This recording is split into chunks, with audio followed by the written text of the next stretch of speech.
Their match did create a lot of controversy online. I'm not sure it's for what they wanted it for.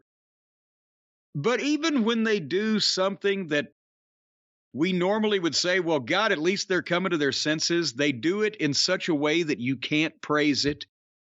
We've been saying for months and months and months, about years, Hobbs, you got a star there. Boy, you ought to be developing that. Wow, what potential. So they put Hobbs in a match where they not only put him over, but he gets a shot at a title, and they put him in the absolute worst possible match for a guy of his talents to spotlight them in any way correctly. What they do is they put him in a indie wrestler's wet dream match that the other 1, 2, 3, 4, 5, 6, 7 fucking guys were just thrilled to be in, I'm sure, and none of them mean a goddamn thing.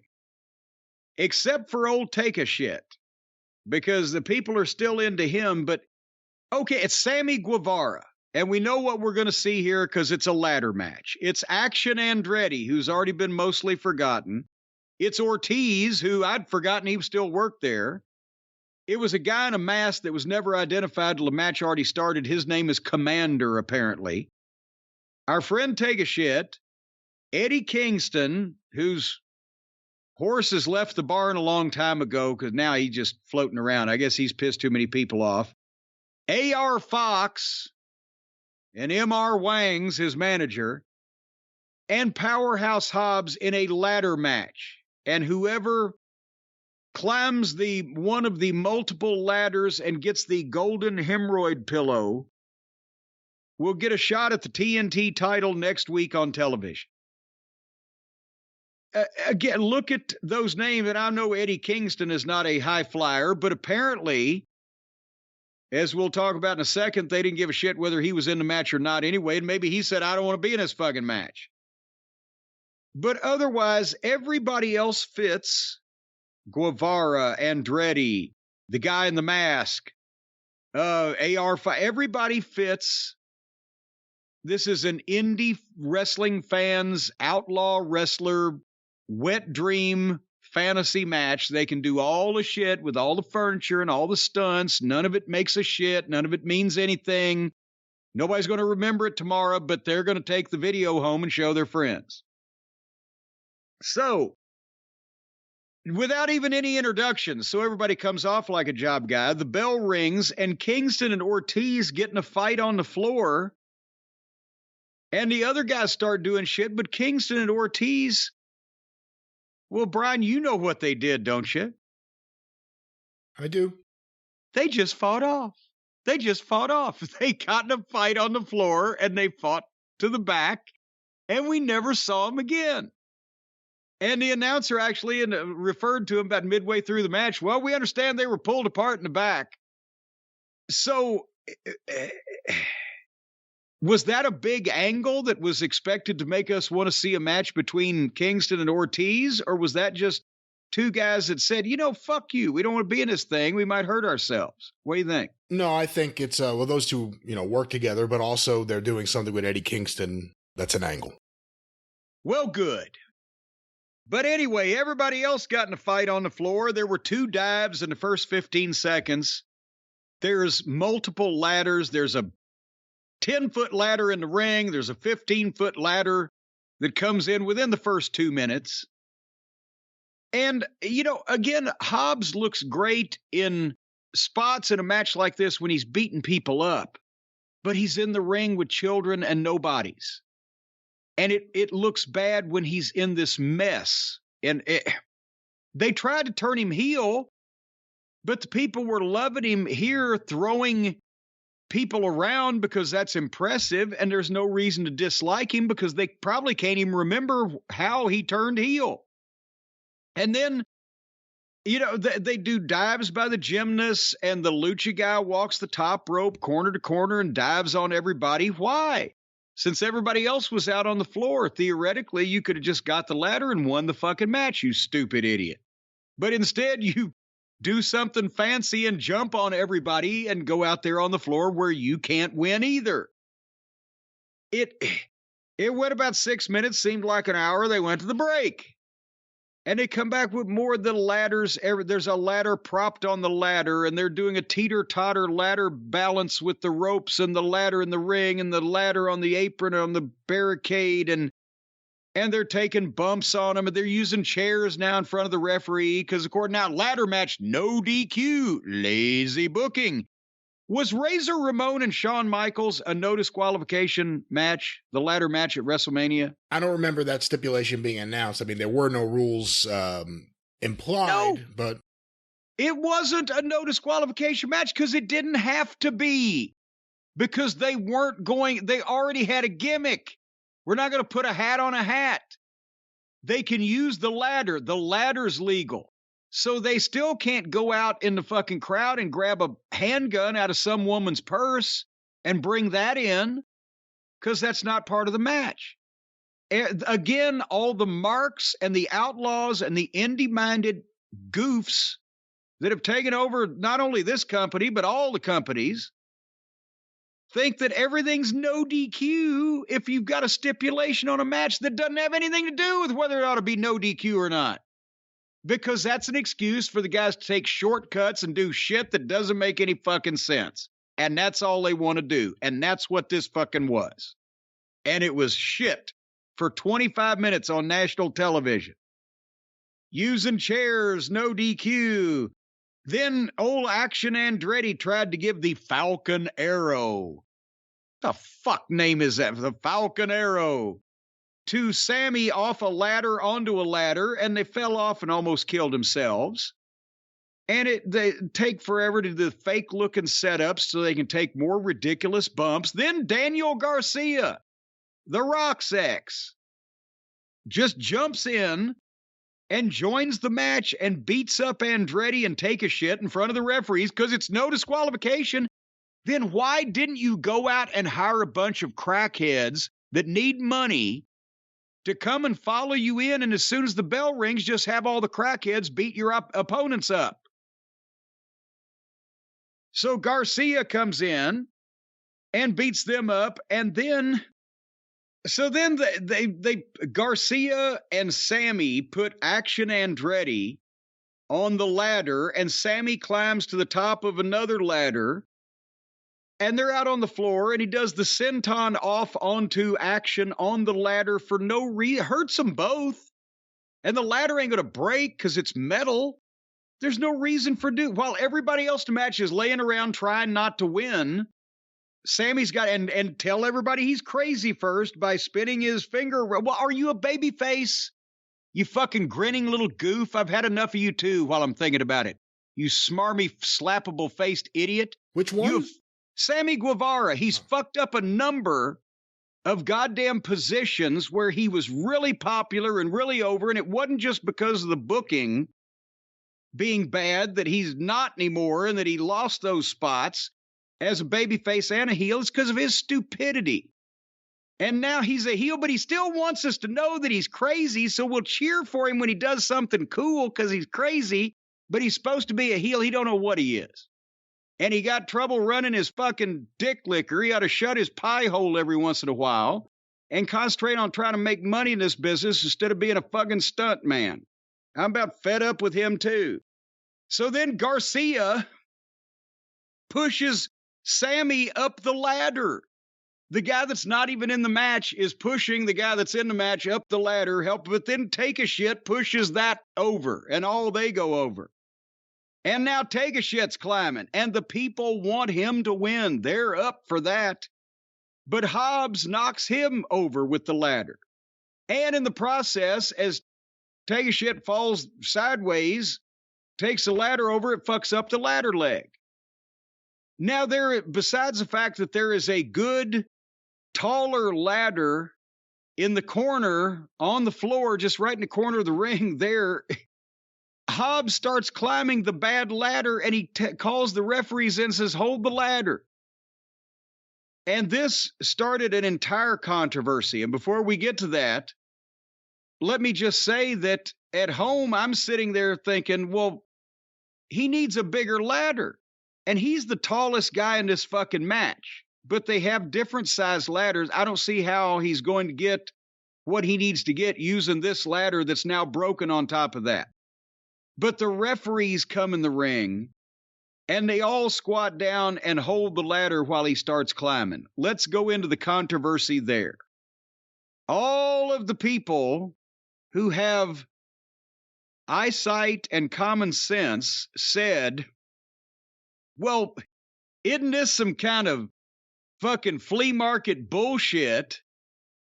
Besides the fact that the referees have to hold the thing, isn't that showing favoritism to one competitor, helping somebody win by having to hold the ladder? And Bryce Remsburg, one of the referees in question, and I know Bryce from Ring of Honor days, except now I've seen footage of him working with the Invisible Man. So Bryce, you can go fuck yourself too, you Invisible Man filleting fucking imbecile. Bryce Remsburg gets on Twitter and says, well, what's more important?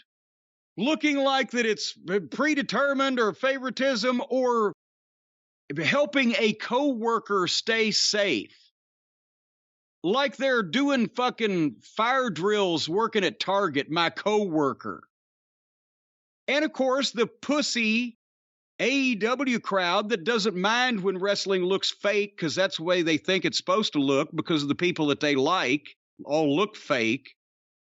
They say, of course, it's more important to keep the wrestlers safe than it is to make this look real. And all the wrestling fans that think the opposite were saying the opposite. And they almost got to fist fights with each other on the goddamn, of course, you know, and I told Bryce what I thought. I said, well, here's the thing. Actually, your fucking idiot boss is booking things to get the wrestlers paralyzed, and you fucking idiot wrestlers are having matches to paralyze themselves, so why shouldn't you fucking help them? And we can, if you want to, we can discuss each point or all as a whole. Yes, it does show favoritism. And yes, it does make it look like it's a bunch of hoo-ha when the referees have to assist people. And a lot of the WWF fans came in and said, well, it doesn't happen there. And then all the AEW fans found pictures of the WWE referees holding the ladders also. Apparently it does happen there too. And a lot of them would say, well, then you just don't mind it when it happens in the WWE. That's not my opinion. I mind it when it happens anywhere because I think it's equally stupid. I think it was stupid to have this fucking match. I think it was stupid to put anybody in it. I think Tony Khan has lost the fucking plot. But yes, all those things can be true. It makes the business look fucking hokey. It does look goddamn like the referees are helping someone or showing favoritism. It just looks Bush League in general for a national television program. And since the fucking tallest guy in the match could not reach the thing anyway on this fucking ladder, it was stupid of them to be holding something that they figured probably wasn't going to work. And we can talk about all these things if you want. And I will say this in the interest of full disclosure, and Brian, you know this well. The first time I ever saw a referee hold a ladder was the same time as the first time you ever saw it. When Tracy Smothers and Chris Candido were having a ladder match in, where was it, Chilhowie, Virginia, or someplace. It wasn't Pikeville? Wasn't the Bluegrass Brawl? Was it? No, they didn't have did they have a ladder? That was the next, yeah, okay, yes. Ladder match, Bluegrass, wherever the fuck it was. The point is, almost nobody had ladder matches at that point. We only had one ladder because we didn't know that the ladder would break.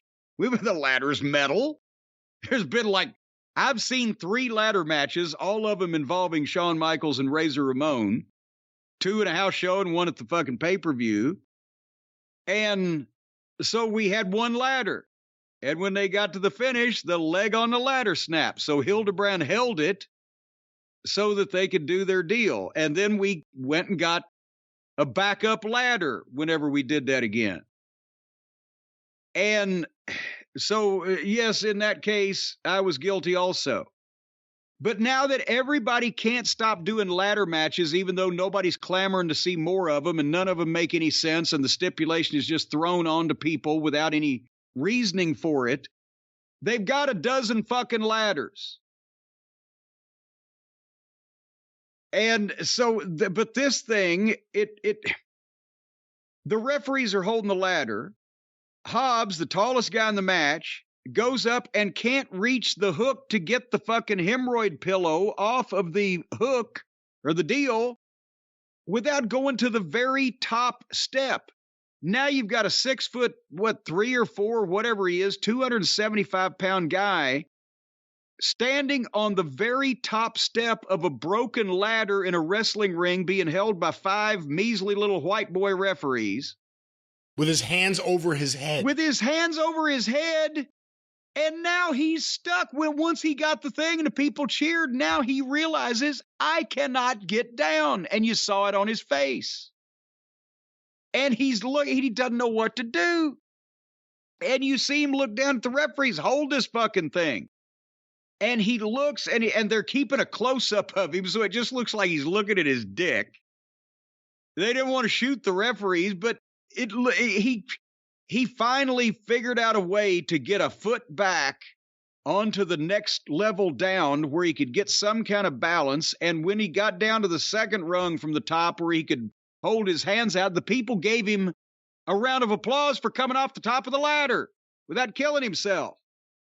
And then he's got relief on his face. So the guy they wanted to get over, they put in the worst kind of match to play to his strengths, stink up a national television program for 25 minutes with every jack-off outlaw guy in the fucking business doing every jack-off outlaw spot in the business. As I said, every indie wrestler's wet dream. And then, without even giving him time to glorify in it, Samoa Joe's on commentary, who's also a heel. Samoa Joe and Hobbs start to argue, but Wardlow comes out to yell at Samoa Joe and beats up 8 security guards. And by the time that's over with, you're what are we even again? How did we start here? But the big controversy on Twitter and on the internet was, should the referees have been allowed to hold the ladder or not? And the answer to the controversy is they shouldn't even been put in that position because this match was an embarrassment. Beyond that, the actual unhinging of whatever the giant gold, I guess a giant brass ring, I forgot that's how stupid this is, at the top of the thing.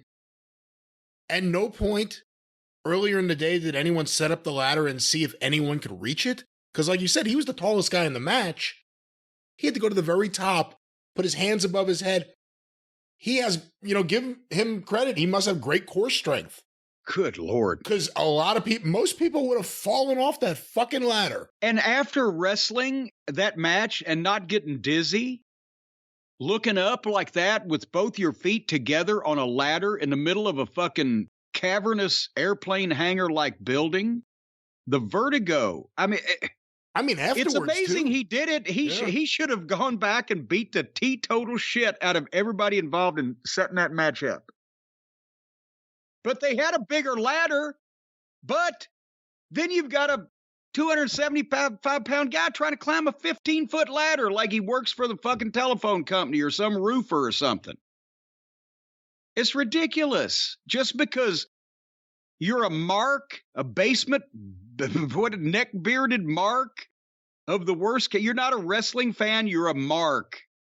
And you think that ladder matches are what people are interested in seeing on a mainstream base, regardless of who's in them and what they're for. Tony has lost his fucking mind. He's lost the plot. And this television program, more than ever, shows it. They need a star. They need a baby face. They need some business. They need Punk. And they need some better wrestlers. And they need a fucking booker.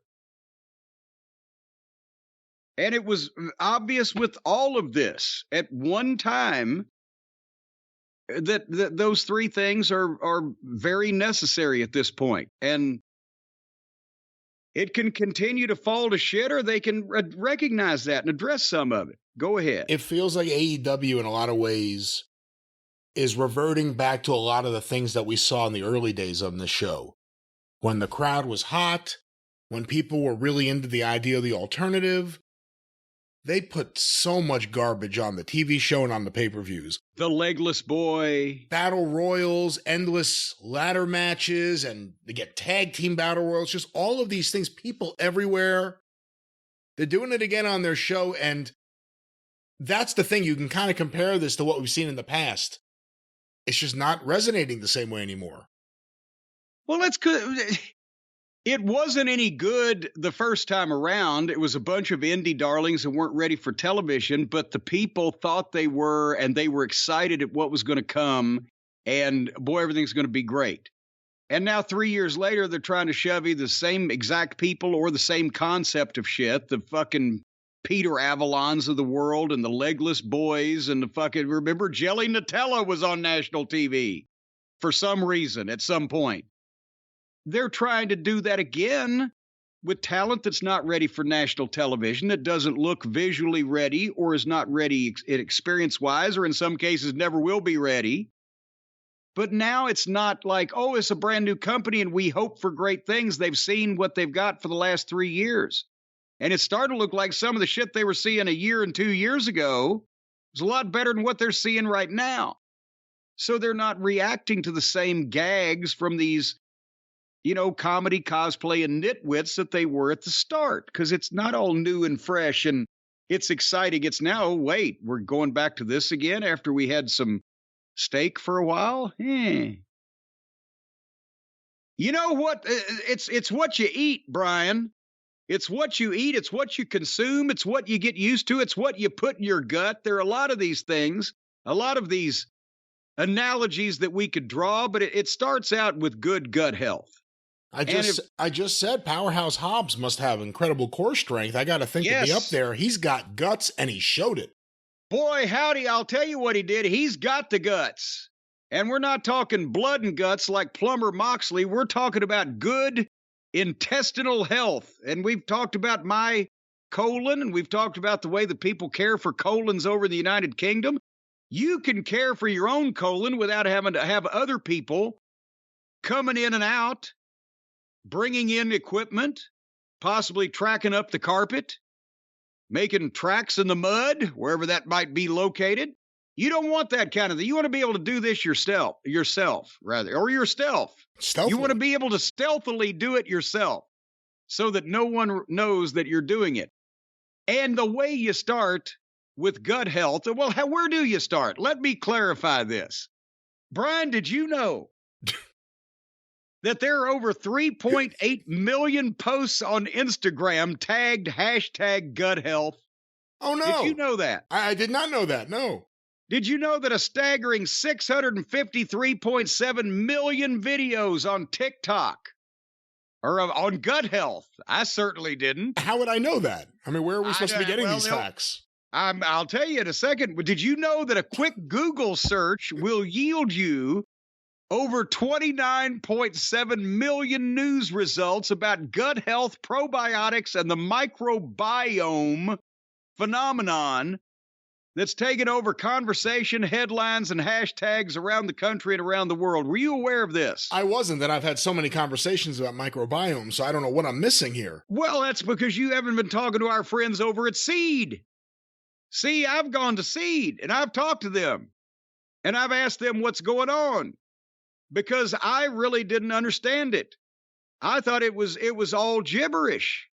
And basically, that's the material and the information that they gave me. They said discoveries in microbiome research are transforming medicine and hygiene and diet and the choices we make each day for our health. And with this new frontier, however, comes an overload of information and misinformation that can feel confusing and overwhelming. And then they gave me a bunch of information that left me confused and overwhelmed. So I'll tell you what, folks, don't even try to figure this shit out. Your gut and your immune system and the microbiomes and the pathogenic antigens and the benign substances and the whole 9 yards, you ain't going to figure it out because you're just like me. You're just a layman. Hey, how often do you get laid, man? You're just a layman. You can't be expected to be conversant in all these highfalutin terms like intestinal permeability, which is also known as leaky gut, and pathogenic microbes that promote dysbiosis. Also known as the elite. Also known as the elite. Every time I see him on my television, my stomach turns and churns. So therefore, what you're trying to do is you're trying to support your gut immune axis. Your gut immune axis, not the axis. If you take care of the axis, nobody will access your gut. Otherwise, they got to come in the back way. You got to prioritize your sleep. Yeah. You got to do that. Yes. Because your body, your changes to your normal sleep rhythms induce what is known as circadian misalignment. And circadian misalignment is when you collect those fucking locusts and you don't have them all lined up straight. Well, then it screws up all of your collection. You put them next to your butterflies. You know, the cicadas? The cicadas. No, you're talking about a completely different thing, Jim. This has nothing to do with seed or gut health. Well, although some people do eat locusts, I guess. Well, you can eat them, and some people think they taste like chicken. And you need to manage your stress, because that's where you can increase your intestinal permeability, a.k.a. leaky gut. It can just bust loose. You'll be leaking everywhere, on the carpet, fucking floor mats, goddamn, if in the car. And it's hard to get that leaky gut smell out.